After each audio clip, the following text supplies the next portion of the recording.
রাজধানীর কড়াইলবস্তিতে ভয়াবহ অগ্নিকাণ্ড। ফায়ার সার্ভিসের 16টি ইউনিট কাজ করছে আগুন নিয়ন্ত্রণে।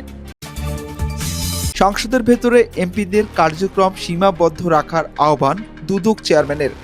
এতে দুর্নীতি কমবে বলে আশা করেন তিনি। জাতীয় নির্বাচনের জন্য বিএনপি পুরোপুরি প্রস্তুত বলছেন দলটির সিনিয়র যুগ্ম মহাসচিব রুহুল কবির রিজভী।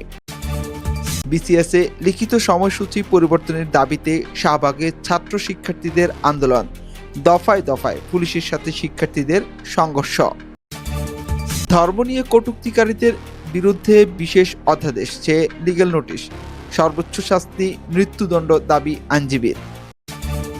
দুদকের অনুসন্ধানে চাপ প্রয়োগ করলে নাম প্রকাশ করা হবে, সতর্ক করলেন চেয়ারম্যান মোহাম্মদ আব্দুল মোমেন। বাউল আবুল সরকারকে দৃষ্টান্তমূলক শাস্তির দাবি, 3 দফা দাবি শাহবাগ বিরোধী ঐক্যের। বড় মাত্রার ভূমিকম্প হলে উদ্ধার কাজ কতটা সম্ভব? ফায়ার সার্ভিসের সক্ষমতা নিয়ে বিশেষ প্রশ্ন উঠছে। এতক্ষণ শুনলেন সংবাদ শিরোনাম, এবারে বিস্তারিত। রাজধানীর কড়াইলবস্তিতে ভয়াবহ অগ্নিকাণ্ড ঘটেছে। আগুন নিয়ন্ত্রণে কাজ করছে ফায়ার সার্ভিস ও সিভিল ডিফেন্সের 16টি ইউনিট। মঙ্গলবার বিকেল 5টা 22 আগুনের খবর পায় ফায়ার সার্ভিস। নিয়ন্ত্রণ কক্ষের ডিউটি অফিসার রাশেদ বিন খালিদ জানান, খবর পাওয়ার পর দ্রুত ঘটনাস্থলে যায় 11টি ইউনিট। পরে আরও 5টি ইউনিট যোগ দেয়। প্রাথমিকভাবে আগুন লাগার কারণ নিশ্চিত করা যায়নি। হতাহতের খবরও এখনও পাওয়া যায়নি। গুলশান ও বনানীর মধ্যবর্তী 90 একর জমিতে প্রায় 10,000 ঘর নিয়ে গড়ে ওঠা কড়াইলবস্তিতে প্রায়ই অগ্নিকাণ্ডের ঘটনা ঘটে। চলতি বছরের 21 ফেব্রুয়ারি আর গত বছরের 24 মার্চ ও 18 ডিসেম্বর একই বস্তিতে বড় ধরনের অগ্নিকাণ্ড ঘটে। এমপিদের ভূমিকা নিয়ে দুদক চেয়ারম্যানের বক্তব্য। সংসদের ভেতরে এমপিদের কার্যক্রম সীমিত রাখার আহ্বান জানিয়েছেন দুর্নীতি দমন কমিশনের চেয়ারম্যান ডক্টর মোহাম্মদ আব্দুল মোমেন। তিনি বলেন, এমপিদের মূল কাজ হচ্ছে আইন প্রণয়ন, আর নির্বাহী বিভাগ তা বাস্তবায়ন করবে। ভূমিকা সঠিকভাবে নিশ্চিত করতে পারলে দুর্নীতি কমবে। নিজ দপ্তরে এক মতবিনিময় সভায় তিনি জানান, এখন দুদকের ওপর রাজনৈতিক চাপ নেই। অন্তর্বর্তী সরকারের সময় তারা স্বাধীনভাবে কাজ করতে পারছে। তিনি আরও বলেন, বেশি অর্থ ব্যয় করে এমপি হওয়ার প্রবণতা রোধ করতে না পারলে দুর্নীতি বাড়তেই থাকবে। দুদক চেয়ারম্যান সতর্ক করে বলেন, আগামীতে কেউ তদন্তে বাধা দিলে তাদের নাম ঠিকানা প্রকাশ করা হবে। দুর্নীতিবাজদের মনোনয়ন না দেওয়ার আহ্বান জানিয়ে তিনি কঠোর শাস্তির কথাও বলেন।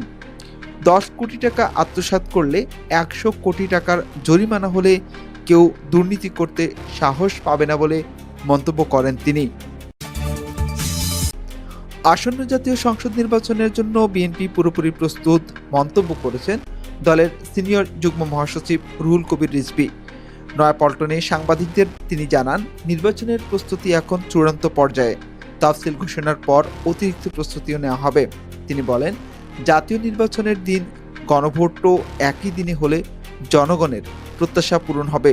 ধর্মকে অতিরিক্ত ব্যবহার করে রাজনীতি ক্ষতিকর উল্লেখ করে রিজভী বলেন, ধর্মীয় অপব্যাখ্যার ভিত্তিতে যারা রাজনীতি করছেন জনগণ তাদের বিচার করবে। এদিকে বিসিএস পরীক্ষার লিখিত সময়সূচি পেছানোর দাবিতে শাহবাগে শিক্ষার্থীদের সঙ্গে পুলিশের সংঘর্ষ হয়েছে। এতে কয়েকজন পুলিশ সদস্য আহত হন, শিক্ষার্থীরাও হতাহত হয়েছেন। আন্দোলনকারীরা পুলিশের একটি পিকআপ ভ্যান ভাঙচুর করে। বিকেল 5টা 35 ডাবির শিল্পাচার্য জয়নুল ভবনের সামনে সংঘর্ষের সূত্রপাত। পরে পুলিশ ধাওয়া দিলে শিক্ষার্থীরা টিএসসি এলাকায় ছুটে যায়। মেট্রো রেলের নিচে আহত অবস্থায় পড়ে থাকা শাকিল নামের এক ছাত্রকে উদ্ধার করে হাসপাতালে পাঠানো হয়। পুরো শাহবাগ এলাকায় আতঙ্ক ছড়িয়ে পড়ে এবং যান চলাচল বন্ধ হয়ে যায়। সন্ধ্যার দিকে আবারও শিক্ষার্থীরা জড়ো হয়, ইট পাটকেল ছোড়ে এবং রাস্তায় আগুন জ্বালিয়ে বিক্ষোভ করে। পরিস্থিতি নিয়ন্ত্রণে কয়েক শতাধিক পুলিশ সদস্য, জলকামান ও অতিরিক্ত ফোর্স মোতায়েন রয়েছে। এদিকে ধর্ম অবমাননা রোধে বিশেষ আইন চেয়ে লিগ্যাল নোটিশ করেছেন একজন। ধর্ম ও ইসলাম নিয়ে কটূক্তির বিরুদ্ধে বিশেষ আইন জারি ও সর্বোচ্চ শাস্তি মৃত্যুদণ্ডের দাবি জানিয়ে একটি লিগ্যাল নোটিশ পাঠানো হয়েছে আইন উপদেষ্টা ও ধর্ম বিষয়ক সচিব সহ 4 জনকে। নোটিশটি পাঠান সুপ্রিম কোর্টের আইনজীবী মোহাম্মদ জাকির হোসেন। নোটিশে বলা হয় 90% মুসলিম দেশের ধর্মীয় অনুভূতিতে আঘাত সহ্য করতে প্রস্তুত নয়। বাউল আবুল সরকার আল্লাহকে নিয়ে কটূক্তি করেছে, এই অভিযোগে কেন তার মৃত্যুদণ্ড হবে না তা প্রশ্ন করা হয়েছে। নোটিশে আরও উল্লেখ করা হয়, ধর্ম অবমাননা রোধে কঠোর অধ্যাদেশ জারি জরুরি, যাতে কোনো ধর্মের অনুসারী অন্য ধর্মকে কটাক্ষ করতে না পারে এবং নিজের ধর্মকেও অবমাননা করতে সাহস না পায়। দুদকের উপর চাপ এলে নাম প্রকাশ করা হবে বলেছেন দুদক চেয়ারম্যান। দুর্নীতি তদন্তে বাধা দিতে কেউ চাপ প্রয়োগ করলে তাদের নাম প্রকাশ করা হবে, এমন সতর্কবার্তা দিয়েছেন দুদক চেয়ারম্যান আব্দুল মোমেন। দুদকের প্রতিষ্ঠা বার্ষিকী উপলক্ষে সেগুনবাগিচায় এক মতবিনিময় সভায় তিনি একথা বলেন।